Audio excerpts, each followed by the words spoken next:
Complete details మా ప్రతినిధి వెంకట్ అందిస్తారు. వెంకట్, నీటిపారుదల శాఖలో అవినీతి అక్రమాలపై చర్చించేందుకు ఇవాళ సాయంత్రం 6 గంటలకు సీఎల్పీ సమావేశం కానుంది. ఈ సమావేశంలో ఎటువంటి కీలక నిర్ణయాలు తీసుకోనున్నారు? నీటిపారుదల శాఖకు సంబంధించేనా లేకపోతే ఇతర అంశాలపై కూడా ఏమైనా నిర్ణయాలు తీసుకుంటారు?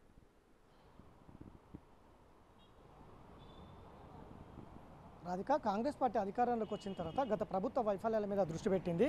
గత 10 ఏళ్లలో కేసీఆర్ ప్రభుత్వం ప్రవేశపెట్టిన పథకాలు కావచ్చు, చేసిన సంక్షేమాలు కావచ్చు, అట్లనే కట్టిన ప్రాజెక్టులు కావచ్చు, ఇట్లాంటి అంశాల మీద పూర్తిగా దృష్టి పెట్టి అందులో జరిగినటువంటి అవకతవకలు కావచ్చు, అవినీతి కావచ్చు, ఇవన్నీ కూడా ప్రజల ముందు ఉంచేందుకు కాంగ్రెస్ ప్రభుత్వం సిద్ధమవుతుంది. గత ప్రభుత్వం కొత్తగా ఏర్పడిన తర్వాత మొదటి అసెంబ్లీ సెషన్లో 2 శ్వేతపత్రాలు విడుదల చేసింది. ఒకటి సివిల్ సప్లై దాని మీద కార్పొరేషన్ మీద ఒక శ్వేతపత్రం విడుదల చేసింది. అట్లనే విద్యుత్ శాఖకు సంబంధించి మరొక శ్వేతపత్రం విడుదల చేసింది. ఈ 2 శ్వేతపత్రాలలో దాదాపు పౌర సరఫరా శాఖలో 56,000 కోట్ల అప్పు ఉన్నట్టుగా కూడా ప్రభుత్వం ప్రకటించి ఉంది. గత ప్రభుత్వం చేసిన అప్పులు. ఆ తర్వాత విద్యుత్ శాఖలో దాదాపు 81,516 కోట్ల రూపాయలు అప్పుల్లో కూరుకుపోయింది. అదేవిధంగా విద్యుత్ డిస్కంల నష్టాలు కూడా దాదాపు 62,460 కోట్ల రూపాయల అప్పులు ఉన్నాయి. దాంతోపాటు 2 ప్రధానంగా, ఒకటి జెన్కో, ట్రాన్స్కో, ఈ లెక్కలు పేరుకుపోయినాయి. దాదాపు కోట్లలో అప్పులున్నాయి 2 కార్పొరేషన్లలో అనేది గత మొదటి సెషన్లో 2 శ్వేతపత్రాలు విడుదల చేశారు. ఇప్పుడు రేపు ప్రధానంగా ఇరిగేషన్ శాఖ మీద కూడా దృష్టి పెట్టింది. ఇరిగేషన్ శాఖలో కూడా భారీ అవకతవకలు జరిగాయి. నీటిపారుదల శాఖకు సంబంధించి అది ప్రాజెక్టులు కావచ్చు, లేకపోతే మిగతా ఏదైతే ప్రాజెక్టుల కింద ఉన్నటువంటి కాలువలు కావచ్చు, పంటలకు సంబంధించిన అంశం కావచ్చు, నీటిపారుదల శాఖలో భారీ అవకతవకలు జరిగి ఉన్నాయి. వాటి మీద రేపు అసెంబ్లీలో శ్వేతపత్రం విడుదల చేసేందుకు ప్రభుత్వం సమాయత్తమవుతుంది. దాన్ని తిప్పికొట్టేందుకు, ఎందుకంటే కొత్తగా దాదాపు 64 మంది కొత్తగా ఎమ్మెల్యేలు, అందులో చాలామంది కొత్త వాళ్ళు ఉన్నారు.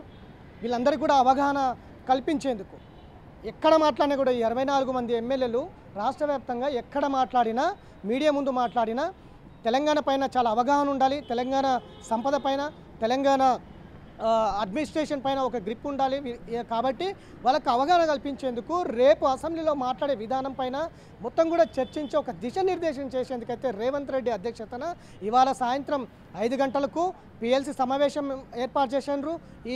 ఈ సమావేశానికి ఎమ్మెల్యేలు గెలిచినటువంటి కాంగ్రెస్ నుంచి గెలిచినటువంటి 64 మంది ఎమ్మెల్యేలు వస్తున్నారు. అట్లనే ఎమ్మెల్సీలు కూడా రాబోతున్నారు.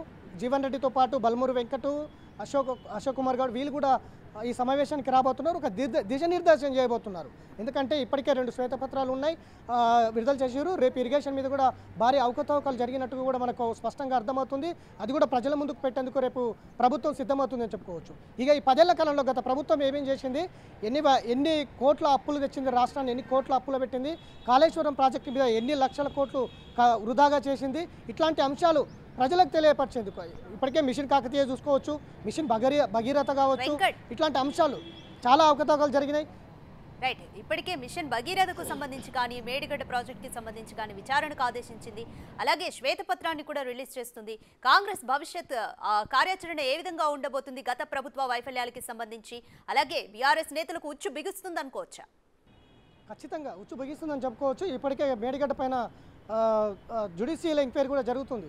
ప్రాథమిక నివేదిక కూడా ప్రభుత్వానికి అందించారు. దాని మీద ఒక ప్రొసీజర్ ఉంటుంది. ప్రొసీజర్ ప్రకారంగా చర్యలు కూడా తీసుకుంటామనేది కూడా స్పష్టంగా వాళ్ళు చెప్తున్నారు. గత 10 ఏళ్ల కాలంలో మేడిగడ్డ కావచ్చు, కాళేశ్వరం ప్రాజెక్టు కావచ్చు, ఎందుకంటే చాలా ప్రాజెక్టులు పెండింగ్లో ఉంచి కేవలం కాళేశ్వరం మీద దృష్టి పెట్టి ప్రజా సంపద అంతా కూడా అందులో దుర్వినియోగం చేసినారు. నేను కేటీఆర్ కూడా మాట్లాడుతూ మేడిగడ్డ ప్రాజెక్టు కుంగిపోయింది, అది భూతద్దుల్లో పెట్టి ప్రచారం చేస్తున్నారు అనేది కూడా ఆయన స్పష్టంగా చెప్తున్నారు. అంటే ప్రజా సంపద అన్ని కోట్లు ఖర్చు పెట్టి మేడిగడ్డ కుంగిపోతే భూతద్దంలో పెట్టి చూస్తారా అనేది ఒక అధికారం ప్రతిపక్ష పార్టీలో ఉండి అట్లా నిర్లక్ష్యంగా మాట్లాడటం ఏంటి అనేది కూడా ఇప్పుడు సర్వత్రా చర్చ జరుగుతున్నటువంటి సందర్భం కనిపిస్తుంది. చాలా ఏరియాలు ఇప్పుడు మహబూబ్ నగర్, నల్లగొండ లాంటి, మెదక్ లాంటి జిల్లాలు చాలా వెనుకబడిన ప్రాంతాలు. తెలంగాణ వస్తే మా బతుకులు మారుతాయి అనుకున్నారు, వలసలు ఆగిపోతాయి అనుకున్నారు, మా కన్నబిడ్డలు అమ్ముకోవాల్సిన అవసరం లేదని ఆశపడ్డరు. అట్లాంటి జిల్లాలలో ఇప్పటికీ వెనుకబాటుకి గురవుతున్నటువంటి సిచ్యువేషన్ ఉంది. మహబూబ్నగర్ జిల్లా ఇప్పుడు కొత్తగా ప్రభుత్వము నారాయణపేట కొడంగల్ ప్రాజెక్టు మీద దృష్టి పెట్టింది. ఆ ప్రాంతం ఇప్పటికి వెనుకబడిన ప్రాంతమే. అక్కడ వాటర్ సోర్సెస్ ఉండదు, వలసలు ఎక్కువ ఉంటాయి. కన్న బిడ్డలు అమ్ముకొని వచ్చిన డబ్బులతోటి వడ్డీ కిస్తులు కడుతున్నటువంటి సిచ్యువేషన్స్ ఇంకా జిల్లాలో ఉంటాయి. ఆ జిల్లాకు 3 మంత్రులు గత ప్రభుత్వంలో చేసిండ్రు, బీఆర్ఎస్ ప్రభుత్వంలో. అయినా ఎక్కడ వేసిన గొంగలు అక్కడే ఉన్నటువంటి పరిస్థితి ఆ జిల్లాలో కనిపిస్తాయి. ఇప్పుడు ప్రభుత్వము ఈ నారాయణపేట కొడంగల్ ఎత్తిపోతల పథకం మీద దృష్టి పెట్టింది. ఒకవేళ అది నిర్మాణం పూర్తయితే కనుక ఆ జిల్లా అంతా కూడా వ్యవసాయ ఆధారిత ప్రాంతం అవుతుంది. చాలా వెనుకబడిన జిల్లాలు. ఇప్పుడు ఏంది లేకుండా, ఎక్కడ లేకుండా కాళేశ్వరం మీద ప్రజా సంపద అంతా పెట్టి ఇప్పుడు ఆ ప్రాజెక్టు మునిగిపోతుంది. దాని మీద విజిలెన్స్ కూడా ప్రాథమిక నివేదిక ఇచ్చింది. అంటే ఇట్లా మొత్తం ప్రభుత్వ వైఫల్యాలు. అట్లనే మిషన్ భగీరథకు సంబంధించి ప్రతి ఇంటికి నీళ్ళు అందిస్తామని చెప్పిండ్రు. చాలా ఏరియాలో భూముల్లోనే పైపులు పాతేసిండ్రు, వదిలేసిండ్రు. అవి అట్లనే కుళ్ళిపోతున్నాయి ఆ పైపులన్నీ భూమిలోనే. సో ఇట్లా ప్రతి అంశంలో వైఫల్యం ఉంది. దళిత బంధువు సాక్షాత్ కేసీఆరే 40,000 కమిషన్ తీసుకుంటున్నారు, 40% కమిషన్ తీసుకుంటున్నారని కూడా ఆయన నోటి నుంటే చెప్పిండ్రు. అంటే ఇట్లా ప్రతి అంశంలో వైఫల్యాలు జరిగినాయి, అవకతవకలు జరిగినాయి. ఇవన్నీ బయటకు తీసి ప్రజల ముందు ఉంచేందుకే ప్రభుత్వం సిద్ధమవుతుందని చెప్పుకోవచ్చు. ఎందుకంటే సంపద తెలంగాణ వచ్చినప్పుడు మిగులు బడ్జెట్తో ఉన్నటువంటి తెలంగాణ, బంగారు తెలంగాణ ఈరోజు అప్పులో కూరుకుపోయిందండి.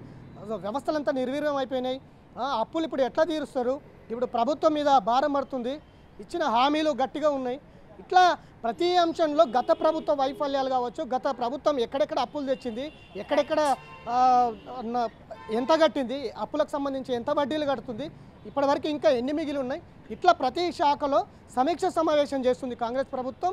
ఇప్పటికే అన్ని శాఖలకు సంబంధించి ఇప్పటికే 2 శాఖలు సమీక్ష సమావేశం జరుపుకొని దాంట్లో జరిగినటువంటి అప్పులు ఎంత ఉన్నాయి, ఎట్లా ఉన్నాయి అనేది కూడా 2 శ్వేతపత్రాలు కూడా విడుదల చేసింది. కార్పొరేషన్ ఒకటి సివిల్ సప్లై కార్పొరేషన్, 2 విద్యుత్కి సంబంధించి. రేపు ఇరిగేషన్ మీద శ్వేతపత్రం విడుదల చేయబోతుంది.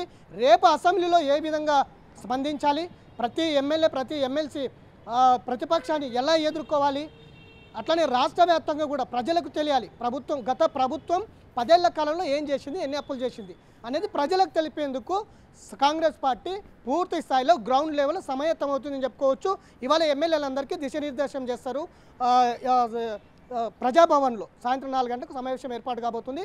రేవంత్ రెడ్డి వస్తున్నారు, ముఖ్య నేతలందరూ కూడా హాజరవుతున్నారు. Right, thank you Venkat.